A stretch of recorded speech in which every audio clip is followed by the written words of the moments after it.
Impact TV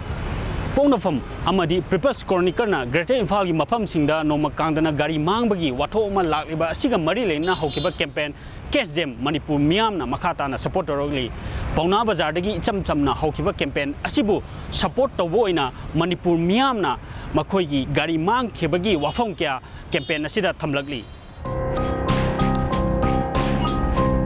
Gari pum manga side dagi gari je khama me hai akhoi gi Johnstone gi gate opposite adai da ang chuti ga jo everna ayam oina verna gari gi akhoi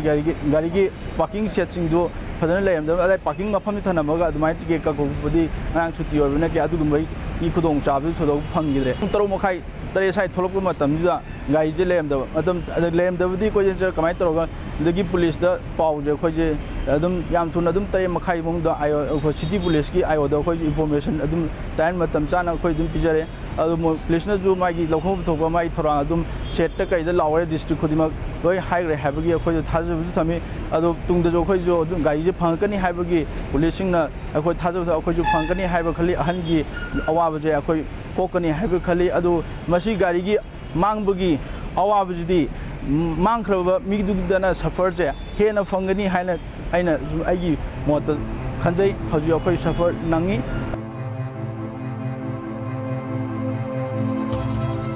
Bazaar international market mamang thanamdagi thaba masa thubagi chathubada halakpada wan goi jangwa yadamina etang phagadra haiduna electricity gi maning thangba sai ki gate bapada thamamani adu thama matung da koi di adum dukan ka khalamnina ka khale dei dukan thong rom lor batung da yumda halage har kumthar matam da gari se dum leramdre isi gari se mangre adu mangba singa marilina authority da kari complaint togi budi lege moi gi side gi kari phongdok budi legra ai gari se khodok tamang kumthare khoi gari mangre hare adubu aina khodok ta khoi angang yam tanaraga city police ta complaint tawre moni khalame moi gi loina moi gi taw ya taw ko tawrame aduga nundang da su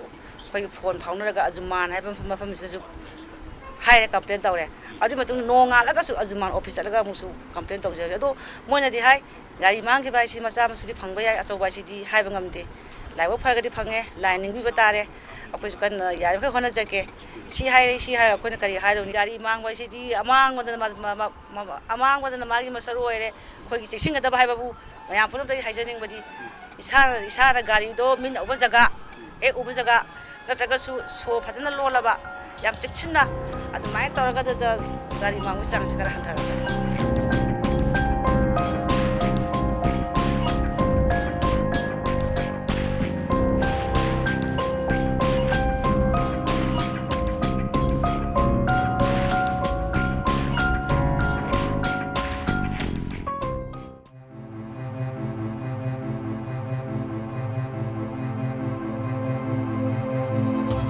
Rimski special watai gi itai mam kha operation toba aruda adugi duda ise aidi su dukal wholesale toro leijabane aruda ayu nungdin di sangda nungdang ji pung nipan daram dai yoksallaganda Rims special wat ki hek maning thangbai duda gari si ithanda ngai kanam khamamde manung dadi na sai aha manung dil angang thabada manung da gari thojen biya di na tor park so leitamina ala adamaina thamamaga na ai ne ai nupi ne adigi sa ani nupi masa ani ga later aduga Nepal dai di Europe sina ise Nipan ga kana mapan ga kren ba minute yang kai muk try to tholak man sida ichan pi ni se mama na ma ina makhur sama tholak gan sti gari mafum jo kan gari leram de gari gi wa to khar kana mi gi sentimeter noi ga do ba adu ma thaba ma to ba ise hurali missing do swai no dandi phang ni ga ai motor de maram di kai no bo namitu da gari leram da bagi ai nu pi do amon guli jaba hawre hujik se nuai ta bagi adege aina mu gari ma koi pha thi na tawra kan phar ga amam du lai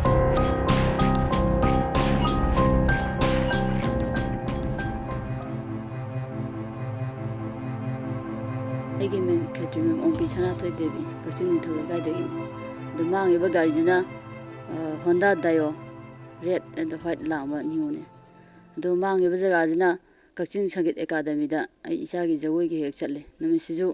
akoi karogi jagoi ras lega chando gi nising tharonggi de 17 da katkadaba adugi lai khorma tharomji sangi academy kachin da khoiji lai khormaga leiba pung 12 makai da hoi yawi adui matung dai angang gi phiron ga tulmang de lauthueba lauthoga change ꯆꯪꯉꯒ ꯍꯦꯛ ꯊꯣꯛꯂꯛꯄ ꯄꯨꯡ 1:30 ꯇꯥꯕꯁꯦ ꯁꯤꯗ ꯒꯥꯔꯤꯁꯦ ꯂꯩꯔꯝꯗꯕ ꯑꯩꯈꯣꯏ ꯃꯇꯝ ꯆꯥꯅ FIRꯁꯦ ꯄꯨꯡ 1:30ꯗ ꯃꯥꯡꯉꯦ ꯑꯩꯈꯣꯏ ꯑꯗꯨꯝ ꯂꯩꯔꯛ ꯈꯨꯜꯂꯛ ꯈꯛꯇꯪ ꯊꯤꯖꯔꯦ ꯄꯨꯡꯈꯥꯏꯃꯨꯛ ꯈꯔ ꯍꯦꯟꯅꯀꯣ ꯑꯗꯨ ꯃꯇꯨꯡꯗ ꯐꯪꯗꯕꯗꯒꯤ ꯑꯩꯈꯣꯏꯁꯦ ꯀꯩꯅꯣꯁꯤꯗ ꯄꯨꯂꯤꯁꯇ ꯔꯤꯄꯣꯔꯠ ꯇꯧꯔꯦ FIR ꯑꯃ ꯄꯥꯜꯂꯦ ꯑꯗꯨꯕꯨ ꯍꯧꯖꯤꯛ ꯐꯥꯎꯕꯗ ꯀꯔꯤꯒꯨꯝꯕ ꯑꯝꯇ ꯂꯧꯈꯠꯄꯤꯕꯗꯤ ꯂꯩꯇꯔꯤ ꯑꯩꯈꯣꯏꯕꯨ ꯉꯥꯛꯄꯤ ꯁꯦꯟꯕꯤꯔꯤꯕ ꯑꯩꯅ ꯍꯥꯏꯖꯅꯤꯡꯕꯗꯤ ꯑꯩꯈꯣꯏꯕꯨ ꯉꯥꯛꯄꯤ ꯁꯦꯟꯕꯤꯔꯤꯕ ꯄꯨꯂꯤꯁꯁꯤꯡ ꯀꯩꯁꯤꯡꯁꯤꯅ ꯃꯇꯝ ꯆꯥꯅ ꯑꯩꯈꯣꯏꯁꯨ ꯔꯤꯄꯣꯔꯠ ꯇꯧꯖꯩ ꯃꯇꯝ ꯆꯥꯅ ꯃꯣꯏꯅ ꯀꯣꯏꯆꯦꯟ ꯆꯦꯟꯗ ꯊꯤꯕꯤꯔꯒꯗꯤ ꯈꯤꯇꯪ ꯐꯪꯒꯗ꯭ꯔꯥ ꯍꯥꯏꯕꯁꯦ ꯑꯩꯈꯣꯏ ꯌꯥꯝ ꯊꯥꯖꯖꯩ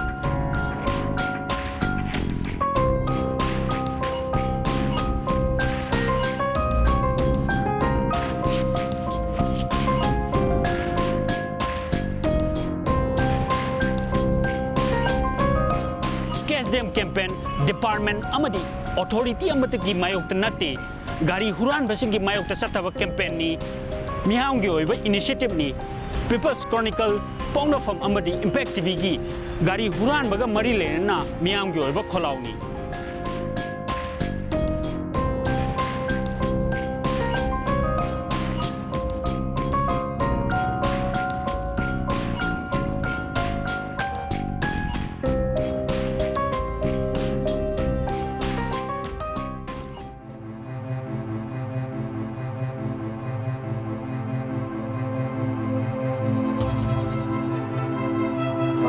August-ꯇꯅꯤꯀꯣ ꯀꯩꯅꯣꯗ ꯏꯅꯥꯎꯄꯥꯁꯤ ꯃꯄꯥꯟꯗ ꯂꯩꯔꯨꯕꯅꯤ ꯃꯥꯅ ꯊꯣꯔꯛꯑꯒ ꯃꯌꯥ ꯁꯦꯝꯃꯨꯅꯤꯅ ꯗꯦꯟꯇꯦꯜ ꯀ꯭ꯂꯤꯅꯤꯛ ꯑꯃꯈꯛꯇ ꯃꯥ ꯆꯠꯈꯤꯕ ꯁꯒꯣꯜꯕꯟꯗ ꯑꯗꯨ ꯃꯥꯅ ꯇꯝꯕꯗ ꯁꯨꯃꯥꯏꯅ ꯍꯥꯏꯌꯦ ꯃꯥꯁꯤ ꯒꯥꯔꯤꯁꯦ ꯃꯄꯥꯟꯗ ꯄꯥꯔꯛ ꯇꯧꯔꯝꯃꯒ ꯃꯥꯁꯤ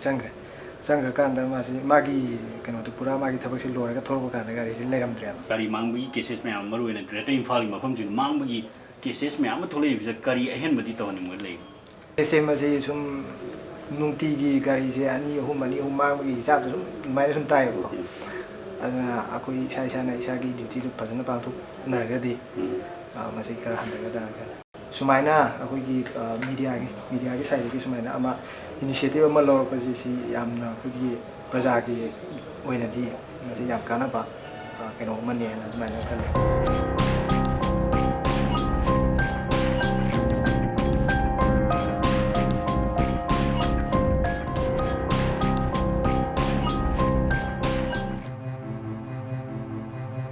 हंदक थागी अक्टोबर तांग अमाजे सिदैसिदा नुंदांजे नुमिसे खितंग थेंग्रेबा बैंक तै थोलकप मतमदा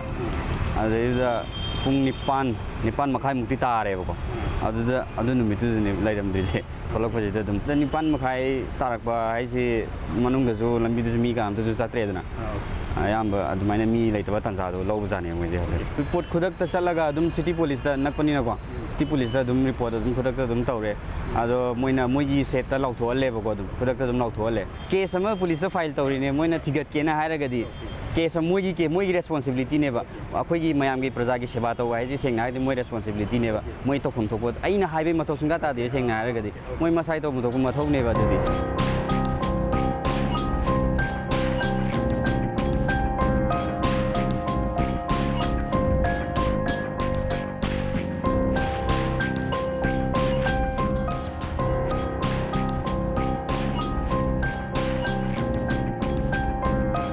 आई मिंग असेम किशोर को आई थवाल खेमन मखा लेके वांग बताबा खागेम पली पंथक नामरापम लेरक हाय अखोई सेगी बाइग भराद लेबा जगह अमने बको अदा सेगी मनाक लाकपदा नुंथिल पुंग अनि मखाय गे दाइदा गेम गारिस आई सेगी गेट तो खामम गारी से सार सका तो थोलग चलगे थोलकान लेरम दरे आई दु गारी मांग बसे इम्फाल मनुंग जे मांगे अदु मांगफम दि सादा ब्राइन दि खल्ले अदी कशु याम चाउरबो जगहसु नतेबको अदी मी याम चिनबो जगहसु याम कन्ना हेन चिनबसु नतेबा अदुग मथक्ता पुलिस के फ्रिस्किंग ने कैदे मैम लैरिने कंसर्न अथॉरिटी जिंग दुना थिगेट पीबा थिबिबगी वारी दु पुरा तोंगानबा मने ओइने लैग्रेबा गाड़ी मांगरिदो खै फर्स्ट दंग जे नंग गाड़ी मंग लोलमब्रा सोलोनब्रा अदी माने केयरलेस गाड़ी मपुदुना याम हेन केयरलेस ओइ माइ पोतो मांगहनिबगी मोदु उरेबा मैम नदि सेनोकिदि मदु दि कनाम त मांगहनिंगमदौदि मानदे खमदको